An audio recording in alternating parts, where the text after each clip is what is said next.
एक मुद्दा मैम और है। लगातार एनकाउंटर को लेकर सवाल खड़े होते रहते हैं। अखिलेश जी ने भी कहा कि पीडीओ वालों का चुन चुन कर एनकाउंटर किया जा रहा है। उसके बाद भाजपा के ही मंत्री हैं, कैबिनेट मंत्री हैं निषाद जी, उन्होंने भी अपनी ही सरकार पर प्रश्न चिन्ह खड़ा किया और कहा कि कुछ पुलिसकर्मी हैं जो सरकार को बदनाम कर रहे हैं। एनकाउंटर की चर्चा की संजय निषाद जी ने।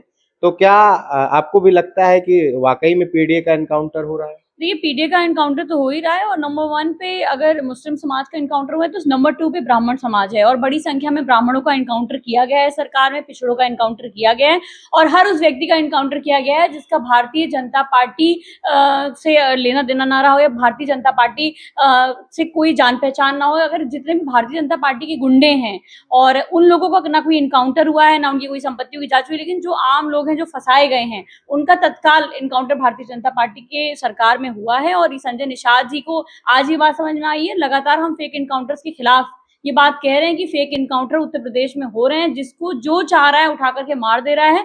जांच नहीं हो रही। पहले एनकाउंटर होते थे, लोगों के पैर पे गोली पड़ती थी। आज ये एनकाउंटर का नया ट्रेंड शुरू हुआ है, लोगों के सर पे गोली मार करके पूरे सबूत ही खत्म कर दिए जाते हैं। तमाम ऐसे लोग हैं जो बहुत सारे गहरे राज सरकार के जानते हैं, उन लोगों का भी इसी के आड़ में एनकाउंटर हुआ है। और मैं समझती हूँ कि अगर एनकाउंटर ही से सरकार चल रही है तो ये एनकाउंटर वाली सरकार बहुत दिन नहीं चलने वाली। जो दूल्हा हत्याकांड हुआ उसमें तमाम आरोप लगा कि यादव का एनकाउंटर हो गया, राजभर को बचाया गया। और अभी चित्रा त्रिपाठी जो जो वरिष्ठ पत्रकार हैं, बड़ी पत्रकार हैं, उन्होंने भी ट्वीट किया है कि मुस्लिम समाज के बाद सबसे ज्यादा एनकाउंटर ब्राह्मण का हुआ है।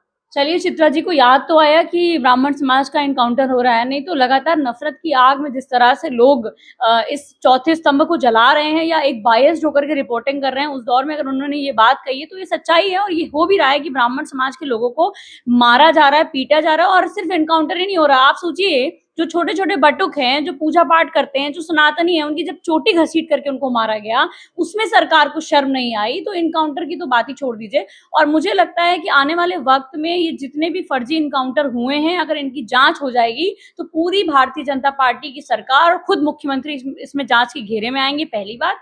और जो अधिकारी सम्मिलित हैं वो भी नहीं बचेंगे। और जो दूल्हा हत्याकांड हुआ उसमें तो लगातार उसकी बहन कह रही है कि जो कार्रवाई है उससे परिवार संतुष्ट नहीं है। अगर आप एनकाउंटर ही कर रहे हैं तो फिर ये देख के क्यों करते हैं कि ये हमारा है, ये उनका है, या ये जात देख के एनकाउंटर हो रहे हैं उत्तर प्रदेश के अंदर। तो कहीं ना कहीं हाँ, जो आज के लोकतंत्र में जो न्याय है वो बायस हो चुका है।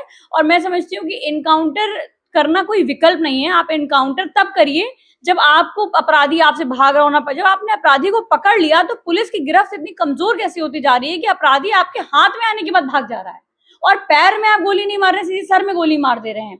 तो कहीं ना कहीं जो अभी ह्यूमन राइट कमीशन की रिपोर्ट आ रही है या तमाम रिपोर्टें आ रही है, वो कहीं ना कहीं फर्जी इनकाउंटर को जांच के घेरे में, क्योंकि तमाम ऐसे एग्जांपल हमने देखे, जैसे झांसी में पुष्पेंद्र यादव का एनकाउंटर हुआ या विवेक तिवारी को यहाँ मार दिया गया लखनऊ की सड़कों पे। तो तमाम ऐसे एनकाउंटर भी हुए हैं जहां पर लोगों की कोई गलती या कोई बात नहीं निकल करके आई है, वो साधारणता बातचीत कर रहे थे और उसी में भी। और मैं तो कह रही हूँ कस्टोडियल डेथ देख लीजिए, इसी लखनऊ के अंदर तमाम कस्टोडियल डेथ हुई है, अभी मोहित पांडे की हुई। तो कहीं ना कहीं पुलिस जांच के घेरे में तो है।